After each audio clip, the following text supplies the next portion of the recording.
বিসমিল্লাহির রহমানির রহিম। শশীদল আলহাজ মোহাম্মদ আবু তাহের কলেজের একাদশ শ্রেণীর শিক্ষার্থীবৃন্দ, তোমরা যে যেখানে আছো আশা করি সুস্থ আছো, নিরাপদে আছো, ভালো আছো। আর আমারও এমনই প্রত্যাশা। আমরা প্রত্যাশা করতেছি এ মাসের 13 তারিখে শিক্ষা প্রতিষ্ঠান খোলার একটা ঘোষণা আছে। আমরা অত্যন্ত আগ্রহের সাথে প্রত্যাশা করছি আমরা আবারও শ্রেণীকক্ষে ফিরে যেতে পারবো। শশীদল আহলাদ মোহাম্মদ আবু তাহের কলেজের আজকে অনলাইন প্ল্যাটফর্মে তোমাদেরকে স্বাগত জানাচ্ছি। আমি মোহাম্মদ ওবায়দুল হক, প্রভাষক পরিসংখ্যান, শশীদল আলহাজ মোহাম্মদ আবু তাহের কলেজ। আজকে আমি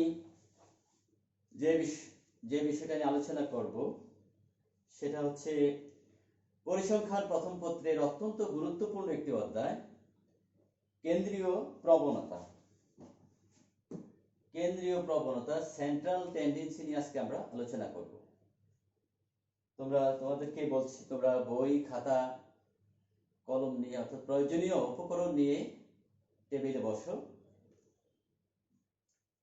কেন্দ্রীয় প্রবণতা পরিসংখ্যান প্রথম পত্রের খুবই গুরুত্বপূর্ণ অধ্যায়। তো তোমাদের 22 সালের সংক্ষিপ্ত সিলেবাসে ওই অধ্যায়টি আছে। এই অধ্যায় থেকে ফাইনাল পরীক্ষায় কমপক্ষে একটি সৃজনশীল হয়। আর এখন যেহেতু সংক্ষিপ্ত সিলেবাস, আমার বিশ্বাস এই অধ্যায় থেকে 2টি সৃজনশীল প্রশ্ন তোমাদের থাকতে পারে। তো যাই হোক, আমরা শুরু করি।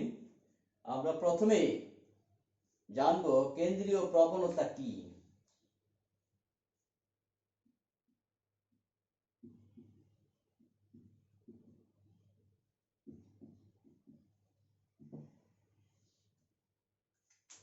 কেন্দ্রীয় প্রবণতা কি? কেন্দ্রীয় প্রবণতা কি জানার আগে আমাদেরকে জানতে হবে কেন্দ্রীয় মান কি। কেন্দ্রীয় মান কি? তাহলে কেন্দ্রীয় মান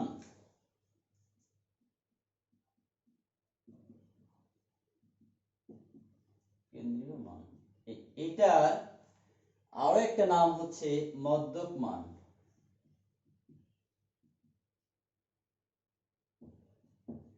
তাহলে কেন্দ্রীয় মান আর মধ্যক মান একই কথা। তাহলে কেন্দ্রীয় মান বা মধ্যক মান কি? আমরা পূর্বের অধ্যায় কিছু চলক সম্পর্কে ধারণা আছে। তো কোনো তথ্য সারিতে বা চলকের মধ্যে যে মানগুলো থাকবে তাদেরকে যদি আমরা মানের ঊর্ধ্বক্রম অথবা নিম্নক্রম, দুইটা যে কোনো একটা ক্রমে যদি আমরা সাজাই, তাহলে দেখব ঠিক নিবেশনটাকে 2 ভাগে বিভক্ত করে কোন মানটা মাঝখানে এমন একটা মান থাকবে যেটা তথ্য সারিকে সমান 2 ভাগে বিভক্ত করে। আমি আবার বলি, কোন তথ্য সারিতে যতগুলো মান থাকবে তাদেরকে যদি মানের ঊর্ধ্বক্রম বা নিম্নক্রমে সাজানো হয়, তাহলে যে মানটি তথ্য সারিকে সমান 2 ভাগে বিভক্ত করে তাকে কেন্দ্রীয় মান বা মধ্যক মান বলে। আর এই কেন্দ্রীয় মান বা মধ্যক মান দ্বারা কোন তথ্য সারিকে উপস্থাপন করা হয়। আর এই উপস্থাপন করার যে ইচ্ছা, প্রবণতা, আকাঙ্ক্ষা, একেই বলে কেন্দ্রীয় প্রবণতা। আমি আবার বলি, দেখো, কোন তথ্য সারির মানগুলোকে মানের ঊর্ধ্বক্রম বা নিম্নক্রমে সাজালে যে মানটি তথ্য সারিকে সমান 2 ভাগে বিভক্ত করে তাকে কেন্দ্রীয় মান বলে। কেন্দ্রীয় প্রবণতার সংজ্ঞা দেওয়ার আগে কেন্দ্রীয় মানের সংজ্ঞা দিতে হবে না, তবে জানতে হবে। জানলাম আমরা কেন্দ্রীয় মানটা কি। আর এই কেন্দ্রীয় মান বা মধ্যক মান দ্বারা কোন তথ্য সারিকে উপস্থাপন করার প্রবণতাকে কেন্দ্রীয় প্রবণতা বলে। ঠিক আছে? জ্ঞানমূলক প্রশ্নে আসলে এতটুকু দিলে হবে। আর বোঝার জন্য আমি একটা উদাহরণ দেই। মনে করো তুমি কোনো একটা হোস্টেলে থাকো। এখন ওই হোস্টেলে তোমার একটা মাসিক খরচ আছে, বিভিন্ন ধরনের খরচ আছে। হোস্টেল চার্জ, প্রাইভেট, তোমার এই কিছু ব্যক্তিগত খরচ আছে, খাতা কলম কিনো ইত্যাদি, সব মিলিয়ে একটা খরচ আছে। তাহলে তুমি তোমার আব্বু আম্মুর কাছ থেকে প্রতি মাসে খরচটা নিয়ে আসো। তোমাকে যদি কেউ প্রশ্ন করে তুমি যে হোস্টেলে থাকো তোমার মাসে কত টাকা খরচ হয়, তুমি কিন্তু চিন্তা করবা তখন প্রশ্ন উত্তরটা দেওয়ার আগে যে আমার গত মে মাসে কত খরচ হয়েছে, এপ্রিলে কত খরচ হয়েছে, জুনে কত খরচ হয়েছে, গত কিছুদিনের খরচ, প্রতি মাসের খরচ তুমি একটা বিবেচনায় নিবে। তো প্রতি মাসের খরচ কিন্তু প্রত্যেক মাসে সেম সমান থাকে না। দেখা যায় কোনো মাসে 4,800 খরচ হয়েছে, কোনো মাসে 4,500 খরচ হয়েছে, কোনো মাসে 5,000 খরচ হয়েছে, কোনো মাসে 5,100, কোনো মাসে 5,300। এই যে 5,000-এর কম আছে কিছু, বেশি আছে কিছু, সবগুলো বিবেচনা করে তুমি কিন্তু বলবা ঠিক মাঝের মানটা, আমার মাসে 5,000 টাকা খরচ হয়। এই যে মধ্যক মান, মাঝের মানটা বলার যে আমাদের যে একটা আকাঙ্ক্ষা, ইচ্ছা, প্রবণতা, এটাই হচ্ছে কেন্দ্রীয় প্রবণতা। আমাদের প্র্যাকটিক্যাল লাইফে কেন্দ্রীয় প্রবণতার অসংখ্য উদাহরণ আছে, আমরা ধীরে ধীরে এগুলো জানবো। তাহলে আমরা জানলাম কেন্দ্রীয় প্রবণতা কি। মধ্যক মান বা কেন্দ্রীয় মান দ্বারা কোন তথ্য সারিকে উপস্থাপন করার প্রবণতাকে কেন্দ্রীয় প্রবণতা বলে। এবারে আমরা জানবো কেন্দ্রীয় প্রবণতার পরিমাপ। প্রবণতা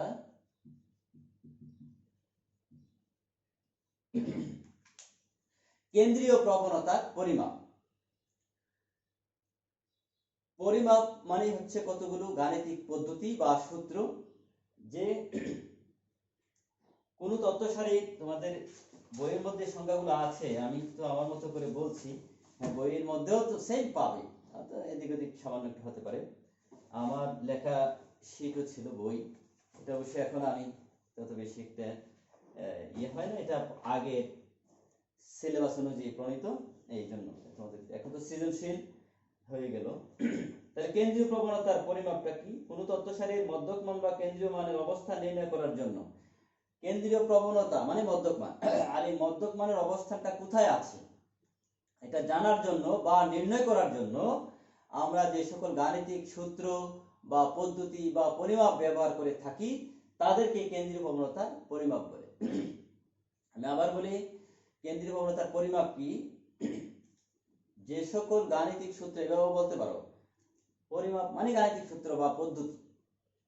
তাহলে এই যে গাণিতিক সূত্র বা পদ্ধতির মাধ্যমে আমি কি করব, আমি হচ্ছে এই কেন্দ্রীয় প্রবণতার পরিমাপ, যেহেতু তাহলে কেন্দ্রীয় প্রবণতা মানে মধ্যক মানের যে এটা কোথায় আছে, এটার অবস্থানটা জানার জন্য আমাদের যে সকল গাণিতিক সূত্র বা পদ্ধতি বা পরিমাপ ব্যবহার করা হয় তাদেরকে কেন্দ্রীয় প্রবণতার পরিমাপ বলে। আবার বলি, কেন্দ্রীয় মান বা মধ্যক মানের অবস্থান জানার জন্য আমরা যে সকল গাণিতিক সূত্র বা পদ্ধতি বা পরিমাপ ব্যবহার করে থাকি তাদেরকে কেন্দ্রীয় প্রবণতার পরিমাপ বলে। কেন্দ্রীয় প্রবণতার পরিমাপ 5টি,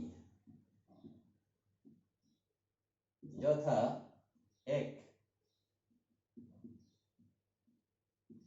গাণিতিক গড়, অ্যারিথমেটিক মিন।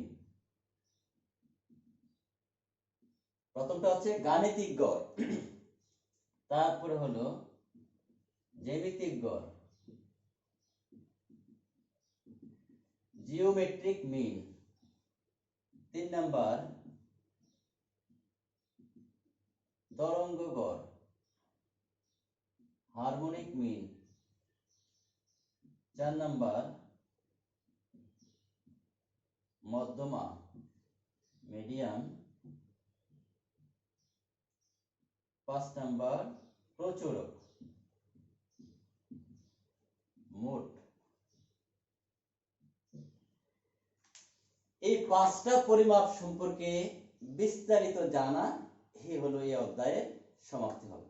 অর্থাৎ গাণিতিক গড় কি, এটা দিয়ে কি গাণিতিক গড় পরিমাপ করা, নির্ণয় করা, জ্যামিতিক গড় কি এটা সম্পর্কে একটু বিশাল জানা, তারপরে জ্যামিতিক গড় নির্ণয় করা, অর্থাৎ প্রত্যেকটা সম্পর্কে প্রত্যেকটা পরিমাপ নির্ণয় করা, এগুলো আমরা এই অধ্যায়ে শিখব। তাহলে আজকে আমরা প্রথমে শিখলাম কি কেন্দ্রীয় প্রবণতা কি। কেন্দ্রীয় প্রবণতা কি সেটা জানার আগে আমরা প্রথমে জানলাম কেন্দ্রীয় মান কি। অর্থাৎ কেন্দ্রীয় মান হচ্ছে কোন তথ্য সারিকে সমান দুই ভাগে ভাগ করে যে মানটি, সেটাকে বলা হয় কেন্দ্রীয় মান, মানে মধ্যক মান। আর এই মধ্যক মানের অবস্থা, মধ্যক মান দ্বারা কোন তথ্য সারিকে উপস্থাপন করার যে প্রবণতা, সেটাকে বলা হয় কেন্দ্রীয় প্রবণতা।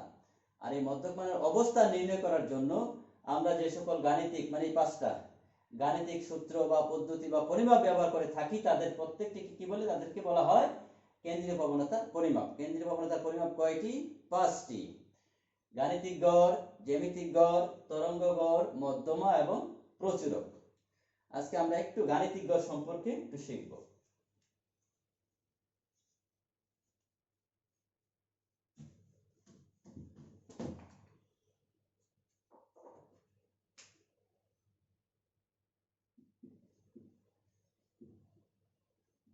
গাণিতিক গড় তোমরা নিচের ক্লাসে 4-5 গণিতে গড় একটা অধ্যায় তোমরা নিশ্চয়ই পড়েছো। মূলত ওইটাই গাণিতিক গড়। আমি সংজ্ঞাটা দেওয়ার আগে একটা উদাহরণ দেই। দেখো, মনে করো কোন একটা ছাত্র বাংলায় পেল 81, ইংরেজিতে পেল 75, গণিতে পেল 90, হ্যাঁ, তারপরে বিজ্ঞানে পেল 84। চারটা বিষয়ে একজন শিক্ষার্থী চারটা বিষয়ের নাম্বার আমি জানলাম। যদি বলে সে গড়ে কত পেল, তোমরা ওই যে নিচের ক্লাসে করছো তোমরা, তখন আমরা কিভাবে করছি, এগুলি সবগুলোকে যোগ করছি। আগে মনে করতেছি যোগ করলে 320 হয়, এদের যোগফল 320। চার বিষয়ের নাম্বার 320, তাহলে গড়ে কত? তাহলে তখন আমরা কি করতাম, গড় নির্ণয় করতাম 320 ভাগ 4। বলে 4 কেন? বিষয় 4টা, 80। সে গড়ে পেল 80। কোন বিষয়ে 80 কম আছে, বেশিরভাগ 80 বেশি আছে। 80 না, এটাকে যদি এটা 74 ধরি বিজ্ঞানে, তাহলে হবে এটা 74। এবার মনে হয় 320 হবে। তাহলে এখন এই যে পদ্ধতিটা, এটাই মূলত গাণিতিক গড়। আমি আবার সংজ্ঞা আকারে দিই। কোন তত্ত্ব সারিতে যতগুলো মান থাকে, যেমন মনে করে এখানে বললো যে একজন শিক্ষার্থীর 4 বিষয়ের নাম্বার 80, 85 বা বাংলা এত, ইংরেজি এত, গণিতে এত, বিজ্ঞানে এত। এই যে একটা তত্ত্ব সারি, যে 4টা মান, এটাতে চলক, এক একটা মান এক এক রকম। এই কোন তত্ত্ব সারিতে যতগুলো মান থাকবে তাদের সমষ্টি, এই যে সমষ্টি বের করলাম, যোগফল, তাদের সমষ্টিকে ঠিক তত দ্বারা, যতগুলো মান, 4টা মান আছে এই জন্য 4 দ্বারা ভাগ। কোন তত্ত্ব সারিতে যতগুলো মান থাকে তাদের সমষ্টিকে ঠিক তত দ্বারা ভাগ করলে যে মান পাওয়া যায় তাকেই গাণিতিক গড় বলে। একেবারে সহজ সংজ্ঞা। কোন তত্ত্ব সারিতে যতগুলো মান থাকে তাদের সমষ্টিকে ঠিক তত দ্বারা ভাগ করলে যে মান পাওয়া যায় তাকেই গাণিতিক গড় বলে। এখন গাণিতিক গড়ের কিছু সুবিধা অসুবিধা আছে।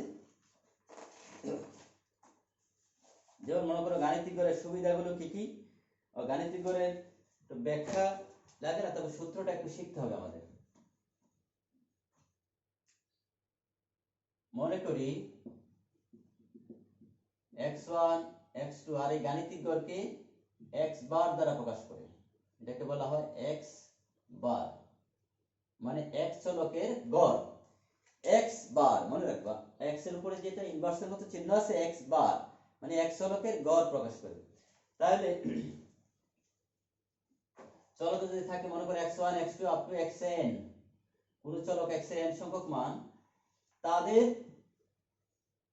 গাণিতিক গড় মানে x বার ইকুয়াল টু, সূত্রটা হবে এমন, সামেশন xi ভাগ n।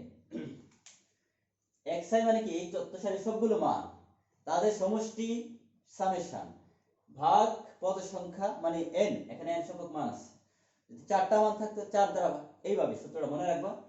আর যদি গণ সংখ্যা থাকে তাহলে গাণিতিক গড়ের সূত্রটা হচ্ছে এমন, এটা খেয়াল রাখবা, সামেশন fi xi ভাগ ডিভাইড বাই বড় হাতের n। গাণিতিক গড়ের এই দুটো সূত্র তোমরা খেয়াল রাখবা। গাণিতিক গড়ের আরো সূত্র আছে, কল্পিত গর্ধনেও করে কেউ, আমরা মূল সূত্র এই দুইটা, এগুলো খেয়াল রাখবো। এটা অশ্রেণীকৃত তত্ত্ব সারির ক্ষেত্রে, আর এটা শ্রেণীকৃত তত্ত্ব সারির ক্ষেত্রে। গাণিতিক গড়ের কিছু সুবিধা অসুবিধা আছে। গাণিতিক গড়ের সুবিধাই বেশি, অসুবিধা খুব কম। অসুবিধা শুধু একটা বেশি, এটা প্রান্তিক মান দ্বারা বেশি প্রভাবিত হয়। প্রান্তিক মান মানে খুব বড় মান বা খুব ছোট মান দ্বারা বেশি প্রভাবিত হয়, এটাই একটা মূলত বড় প্রবলেম। এছাড়া আর কোনো প্রবলেম নাই, এটা সুবিধাই বেশি। তো আজকে বেশি আলোচনা করি না, এতটুকুই থাক। কি কি জিনিস পড়লাম আমি আবারও বলি। আমরা প্রথমে জানলাম কেন্দ্রীয় মান কি, তারপরে জানলাম কেন্দ্রীয় প্রবণতা কি, তারপরে জানলাম কেন্দ্রীয় প্রবণতার পরিমাপ কি, তারপরে জানলাম কেন্দ্রীয় প্রবণতার পরিমাপ কয়টি কি কি, তারপরে তার মধ্যে একটা প্রথমটা গাণিতিক গড় সম্পর্কে একটু ধারণা নিলাম। তোমরা আজকে যেগুলো আলোচনা হলো সেগুলো বাসায় স্টাডি করবে, শিখবে, শিখে খাতায় লিখবে। ঠিক আছে, আজকে এ পর্যন্তই থাক। তোমরা ভালো থাকবে, সাবধানে থাকবে, নিরাপদে থাকবে, পরিবারের সবাইকে নিয়ে ভালো থাকবে, এই প্রত্যাশায় আজকে এ পর্যন্তই। আল্লাহ হাফেজ।